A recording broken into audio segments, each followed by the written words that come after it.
कई बार व्यक्ति कम खाके गुजारा कर सकता है, कम साधनों में गुजारा कर सकता है, छोटे मकान में रह के गुजारा कर सकता है, पर भैया जब जीवन में प्रेम का अभाव हो जाता है तो नहीं जी पाते। कितनी तो खबरें सुनते हैं, उन्होंने आत्महत्या कर ली, ऐसा कर लिया, वैसा कर लिया, पैसा बहुत था, ये था, वो था, जीवन से निराश थे। क्यों कर लीजिए आत्महत्या?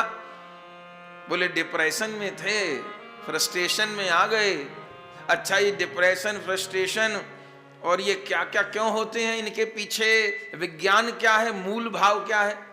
जिसके भीतर ये पैदा होता है उसके भीतर एक समझ पैदा हो जाती है, एक गलत समझ पैदा हो जाती है। क्या?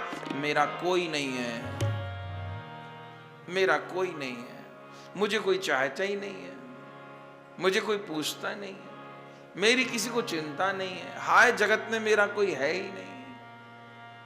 ये सच है भैया, कोई किसी का नहीं है। ये बात आज समझ में आए या कल आए कि परसों आए कि मरने के बाद आए, ये तो सत्य है। लेकिन संसारी ये सोच सोच के बीमार हो जाता है। आज डॉक्टर भी कहते हैं कि शुगर मीठा खाए से नहीं होती, नहीं तो मथुरा के सब पंडाओं को होती। मीठा खाए से शुगर नहीं होए, चिंता करे से शुगर हो। मीठा खाए से नहीं हो शुगर, नहीं तो क्या कहना।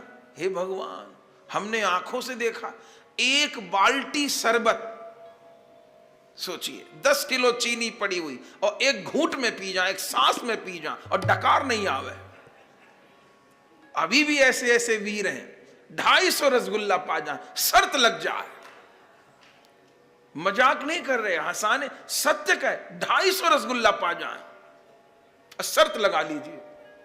पहले समय में तो लगती थी 10 रुपया रसगुल्ला, बोले ले आओ।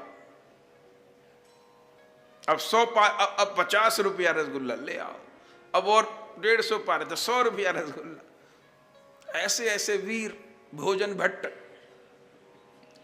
तो मीठा खाए से शुगर होती तो आगरा का पेठा तो पूरे विश्व में प्रसिद्ध है।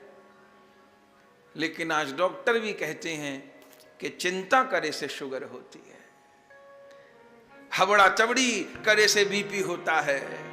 हाँ, तो ये जो शरीर के रोग हैं, इनका भी संबंध कहीं ना कहीं मानसिक रोगों से है, मानसिक तनाव से है, फिर वो विकृत होकर देह के ऊपर दिखाई देते हैं। ठीक बात है ना?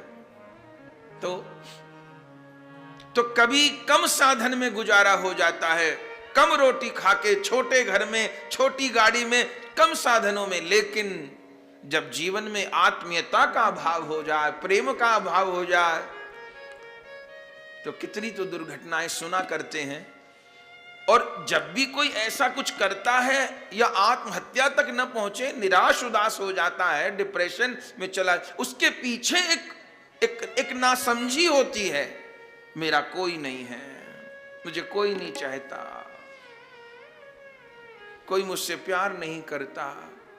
अरे बिल्कुल ठीक है, कोई प्यार नहीं करता तो भैया ये नासमझी मन में आ जाती है। मुझे कोई नहीं चाहता, मुझे कोई प्यार नहीं करता, मुझे सम्मान, उसने मुझे स्माइल नहीं दी, क्या कहना। और यही बातें जब कम मात्रा में होती हैं तो व्यक्ति को चिंतित करती हैं, निराश करती हैं। और ज्यादा ये विचार बढ़ जाएं तो हतोत्साहित करते हैं। और यही जब अनियंत्रित हो जाए तो रोग बन जाता है। फिर डॉक्टर भले कहते हैं डिप्रेशन माने दिमाग की नसों से कुछ हार्मोन निकलता। अरे क्यों निकलता है कि ये डिप्रेशन रोग है, कोई ऐसा हार्मोन निकलता है? वो निकलता क्यों है? ये शरीर में इंसुलिन कम हो गई मात्रा तो शुगर हो गई, पर कम हुई क्यों? डॉक्टर तो कहेगा मैं इंसुलिन लगेगी, पर हुई कम क्यों? तो भले दैहिक रोग हो, मूल में जाएंगे तो मानसिक रोग ही निकलेगा। खोज लीजिएगा, भले भले दैहिक रोग हो, मूल में मानसिक तनाव ही निकलेगा। और इस मानसिक तनाव से बचने का उपाय क्या है? हमको तो यही समझ में आया कि ठाकुर जी में लगाव ही इस मानसिक तनाव से बचने का उपाय है। गोविंद में लगाव करिए तो फिर सवेरे तनावों से बचा जा सकता है, अन्यथा तो कुछ बात बनती नहीं। तो कम साधनों में जीव रह लेगा, प्रेम के बिना नहीं रह पाएगा। नहीं तो सब कुछ होते हुए निराशा, उदासा, हताशा जीवन में बनी रहेगी।